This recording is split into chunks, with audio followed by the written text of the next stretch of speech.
Hello everybody and welcome to the April 2022 update from Clydebridge station.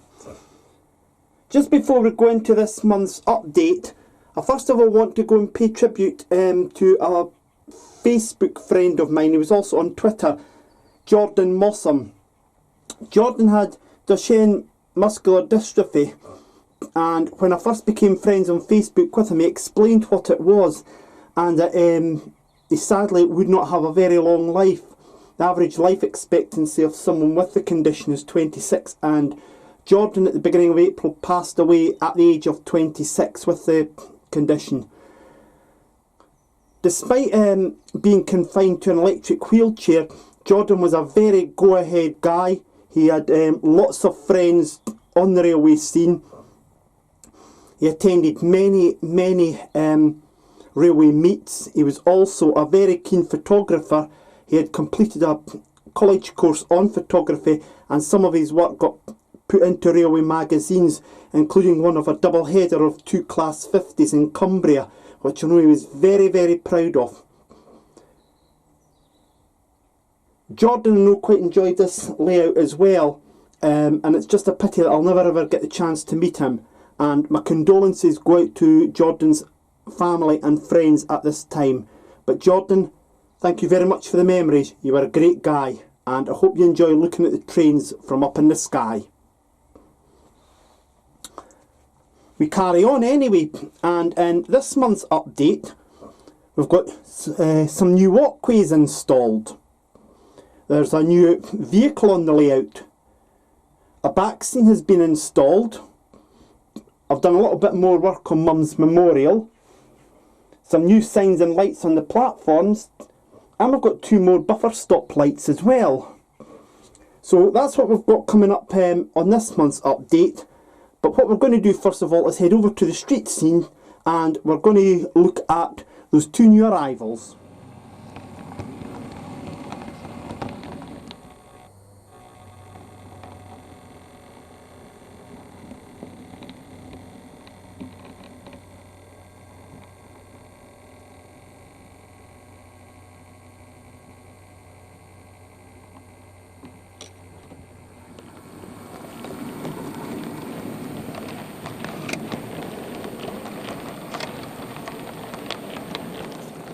When I was at Model Rail Scotland in February, one of the things I got from the scale model scenery stall were some daffodils. You can just see them there on Mum's memorial. Mum loved her daffodils, and there's plenty of bulbs growing in the garden, and although I've dug up a few accidentally, the majority of them are still there, and they'll be there for as long as I'm here anyway. David Watson from Dean Park Station was telling me that these are self-adhesive ones, and that's the case. Take them off the backing sheet and just stick them on. So I've got 3 there, and it's giving me a little idea from a video by Sue Boykow, which I've got the link to, and he's filmed it at Watford Junction in 1991, and he's got videos of intercity trains going through and stopping at the station. And I noticed on the platform as well, as a freight train passed, he caught us a glimpse of some flower beds on the platform. So that's giving me an idea for the future, possibly using some of this stuff here. Now the other addition that I've had is I got this on eBay, and it's a Leyland Terrier truck in W.H. Smith livery. Again, it's a Cube logo, so it dates it to 1989 to 1990. The Cube logo of W.H. Smith has actually just recently been revived in some of their teddy bears. The branding and the colour scheme is also correct for the period the layout is set in.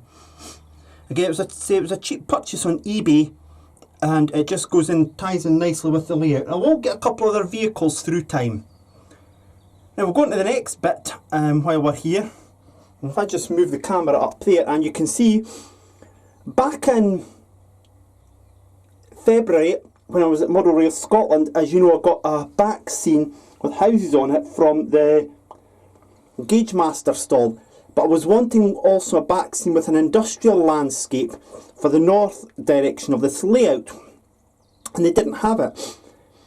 By luck, David Watson put on the Dean Park Station Facebook group a photo of him picking up a new Azuma train. He'll tell you the story about that and why he's went from having a nice lock of hair to completely bald. But anyway, I digress. And I noticed some black tubes with what looked like Gauge Master on them, and James Scobie at Scooney Hobbies confirmed to me that they were Gauge Master back scenes and they had an industrial one that I was after. So this is what I've done. I've got the first bit of the back scene on using some grey board. One problem I will have is of course the electrical socket here and further along the junction box. I'm just going to have to miss out this bit here for back scene and then carry on. At the time when I was building this layout, the original layout, I never ever thought about such things. So I'm really sorry that I've had to do it this way, but there is no other way around it. Although at least I've got the socket just there to hand if need be. Two layouts I want you to check out on YouTube are Shrewford and also Warphampton. Both of them are N gauge, not double O gauge.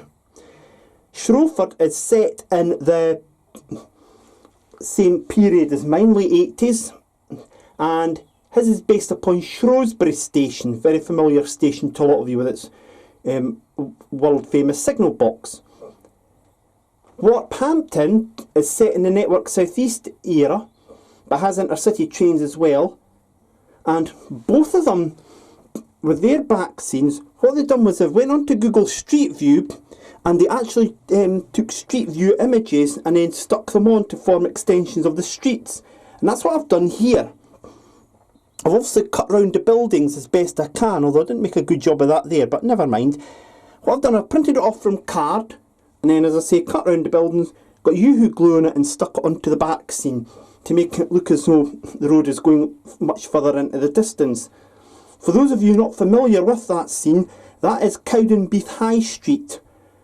And that was actually set in 2009, although the Street View car has visited Cowdenbeath since then. The only disadvantage you have with doing it that way is that you'll get signs like Semichem and RS McCall there, which are out with the actual period that your layout may be set in, but there's nothing that you can do about that.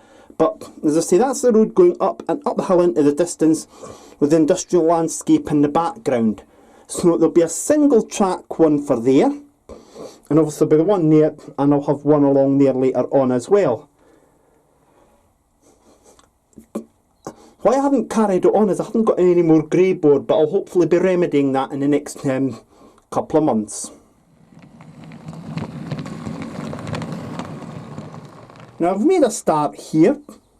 I've took away some of this old chain link fencing because I'm going to replace it with the fencing that you see up on the retail park area, and I'll just zoom the camera in so you can see that there. Again, that's from Scale Model Scenery.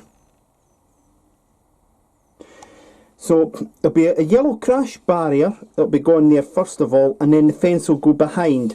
What I'll probably do is put a little strip along here of grey board painted black and then glue the fence into that so it hides all this where I've removed the old fence from. Now I just want to also carry on with something that David Watson recently made in one of his videos.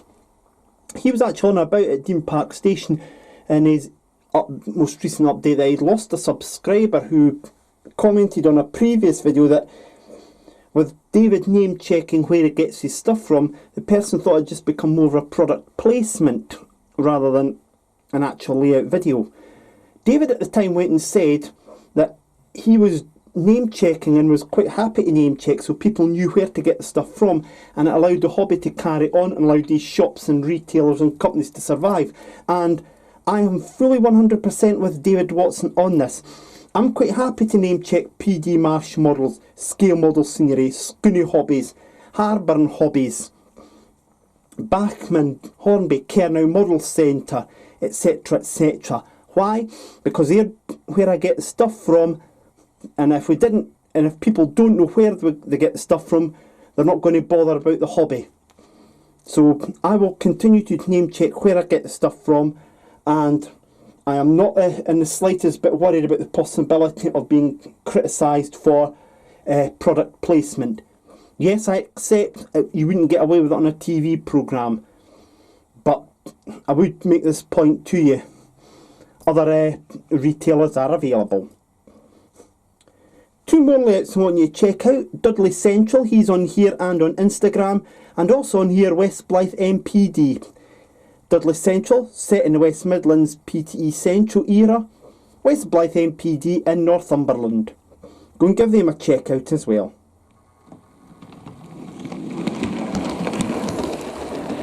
This walkway is a staff walkway from Scale Model Scenery. I've completed the first bit of it, and as you can see I've got other bits going there and there. I'm going to have to order more to get the rest of it completed, but I can tell you it's a better site than what the other stuff was.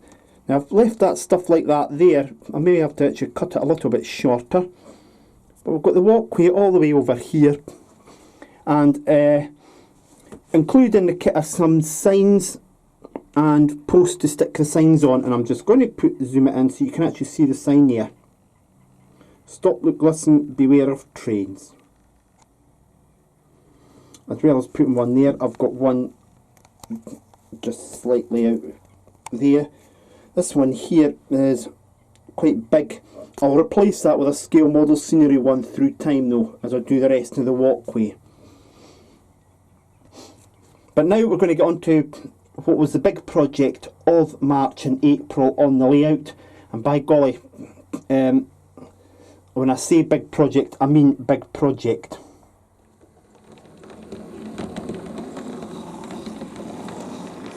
Remember those old Gauge Master lamp posts that I had on the platforms? Well, they're down at the platform end still, but they're not on the platforms anymore. They've been replaced. The lamps are non-operational lamps, of course, and they're supplied by P&D Mash Models, and it was the Shrewford layout that I saw these on, and that's what gave me the idea to put them on here. They're the Totem style ones, and in real life they would actually have the station name in where the lights are. Obviously they don't have them here, but they're a very, very good product.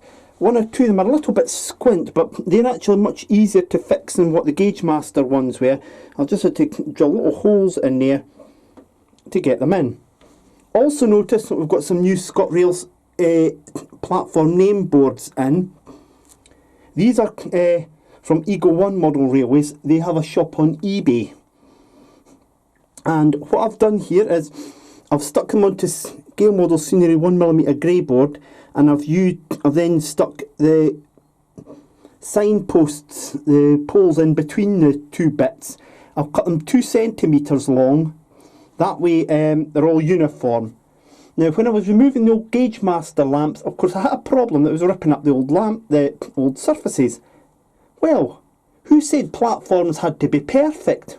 I've decided mine will not be perfect. Mine will have bits that have been resurfaced where the old lamps have been removed from.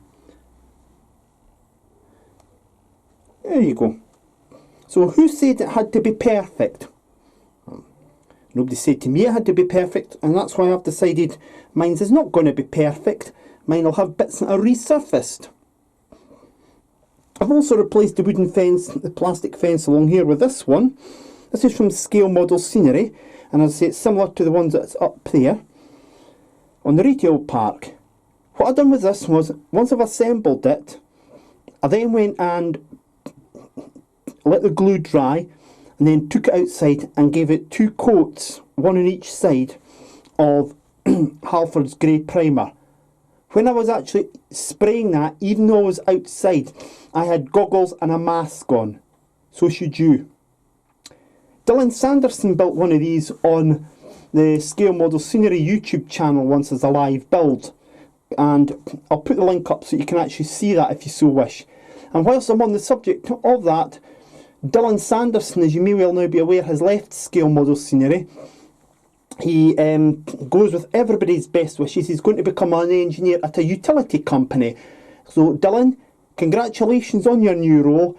It's a real pity we're not going to be able to see you working for Scale Model Scenery or doing your live builds anymore, but please, Dylan, if you ever wish to come up and see Clydebridge Station, you're more than welcome to do so. And good luck in your new role. When we're on about other layouts, of course, I'll give you another one I want you to check out. Double O Bill.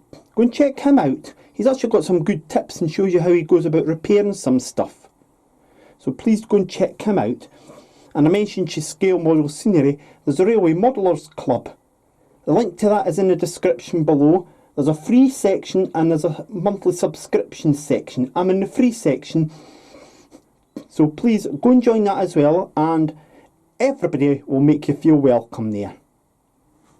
There is actually one more thing that I've actually installed, and it's down here at platforms 4 and 5. When I was at Scooney Hobbies getting the Gauge Master backscene, I noticed that they had these back in again. These are the Gauge Master platform end lamps, displaying red. So they actually operate with the DCC system. When the power's on, they shine. When the power's off, they don't shine. Simple as. There's no wiring involved. I'm just wondering, one or two of them tend to sometimes fall back a wee bit, and I wonder if it might be an idea to possibly solder them onto the track. I don't know. I'll let you all decide upon that one for me, and you could let me know. And there's one more problem I've got.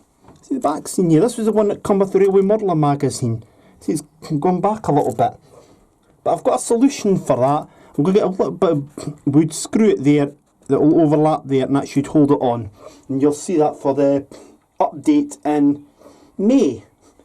Nowadays, of course, with the tightening of everybody's belts financially, with energy prices going up, I'm not buying so much stuff as I used to. But then again, I don't need to. And I'm just thinking the next couple of years this layout might actually even be completed.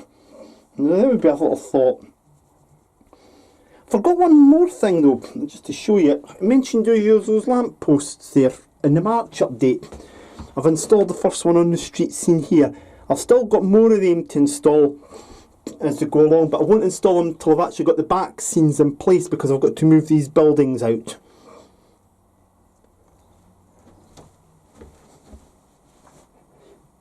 Now that's this update for this month, but the next two videos that are coming, the first one will be the final sectors in detail video, where I'll be looking at provincial, later known as regional railways, and that'll be quite a long one.